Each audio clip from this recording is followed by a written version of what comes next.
the song that escaped its chains, the background of Unchained Melody.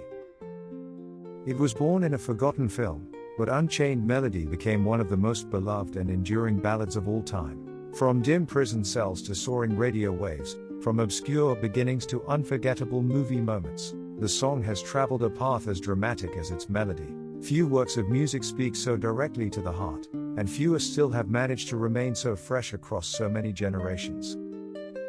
From prison bars to a song of longing.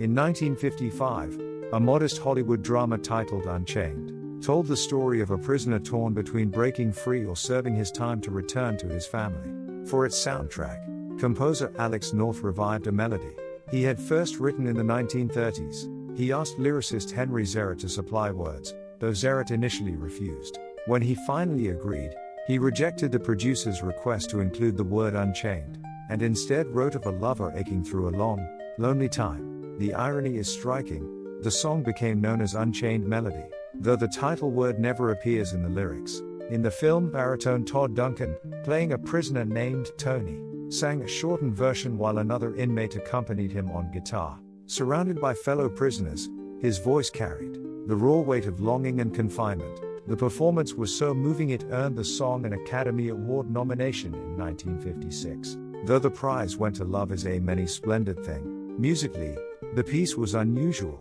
Written in C major, it closed its bridge on the tonic chord instead of the expected dominant, giving the song a haunting sense of finality. Later, controversy briefly flared when William Sterrett claimed he had written the lyrics years earlier. Under the pen name Henry Zarrett, a court confirmed the truth. The real Zarrett, Hyman Zaretsky, was the rightful lyricist and received the royalties. Thus a song born inside a forgotten prison film, stretched upward like a prisoner's hand reaching toward freedom. The movie itself quickly faded, but the melody, ironically, broke free. Early success and a chorus of voices. Duncan's original performance was heartfelt, but the melody's beauty could not be confined to a single voice. In 1955 alone, multiple artists released versions of Unchained Melody.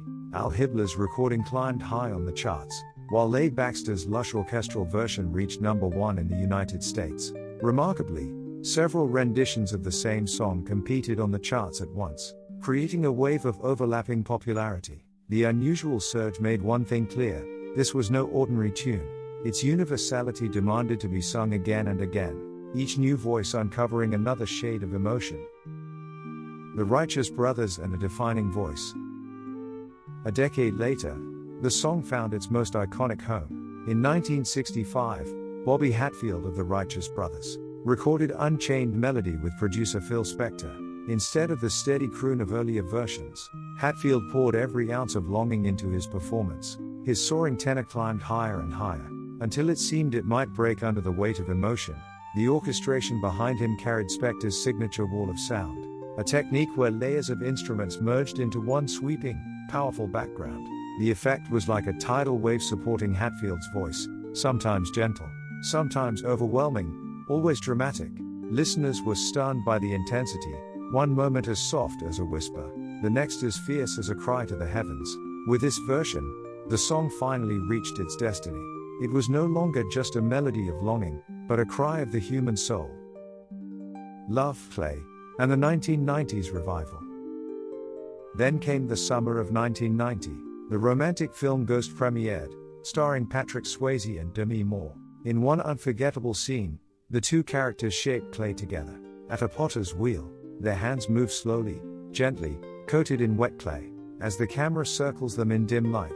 Behind their movements, Unchained Melody swells, every note, a promise of love stronger than death. Audiences were mesmerized.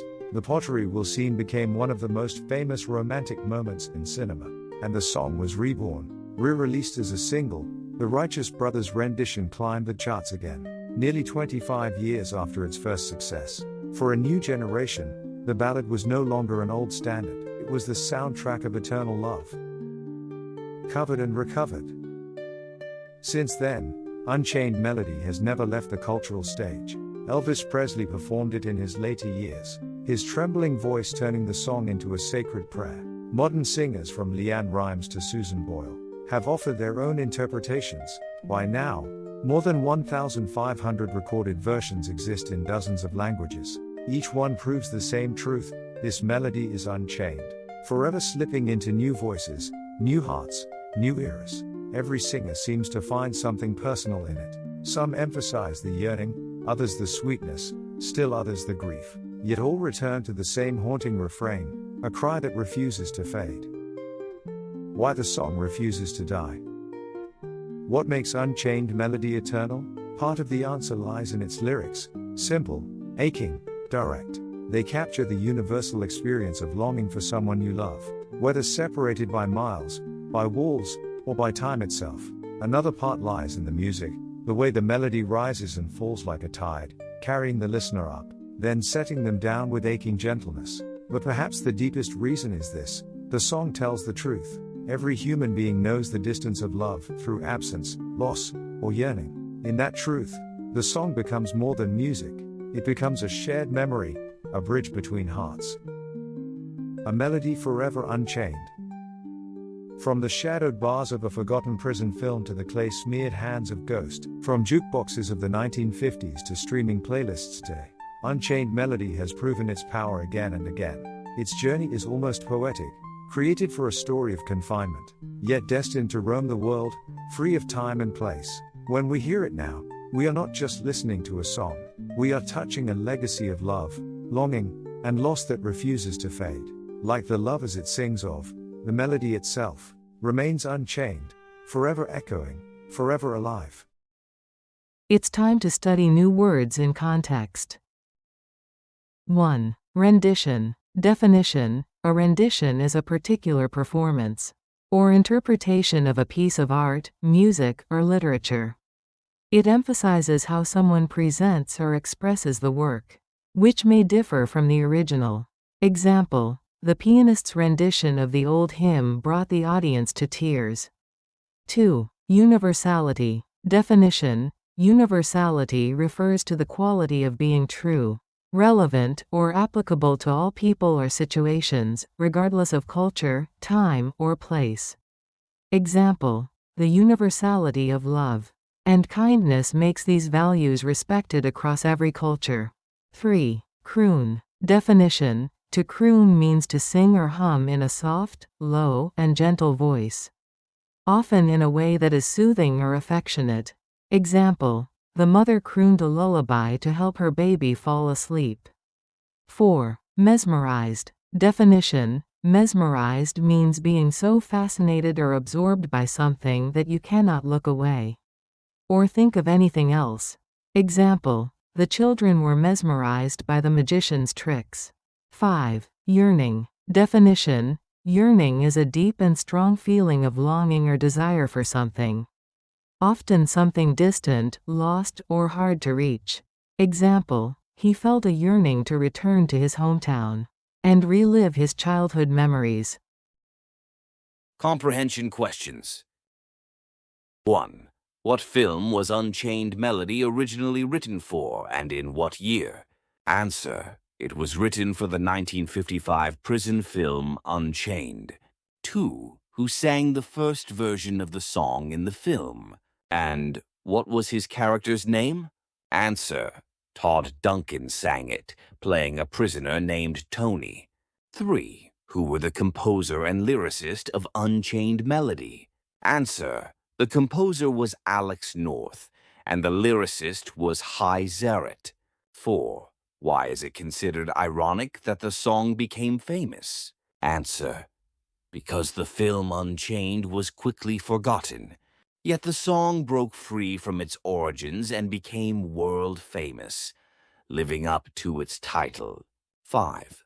How unusual was the song's early chart success in 1955? Answer: several versions of the song by different artists were on the charts at the same time, including Al Hibbler's and Les Baxter's recordings. 6. Which member of the Righteous Brothers sang the iconic 1965 version, and who produced it?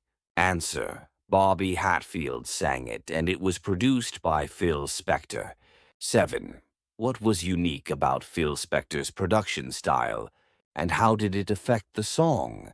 Answer: He used the wall of sound, layering many instruments to create a sweeping, powerful effect that made Hatfield's voice sound even more dramatic.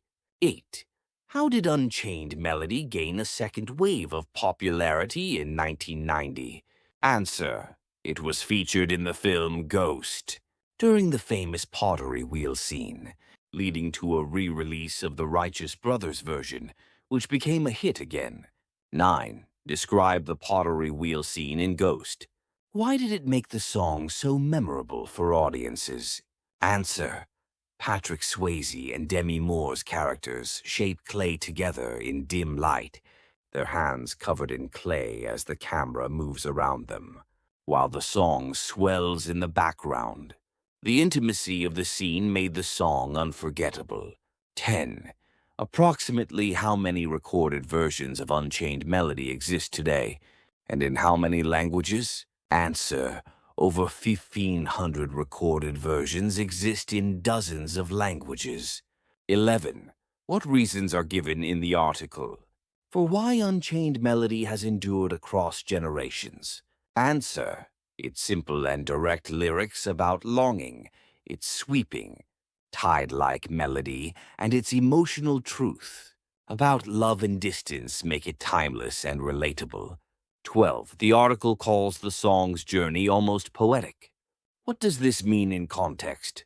Answer: it means that the song began in a story of confinement, but was destined to roam free, symbolically mirroring the idea of being unchained and timeless.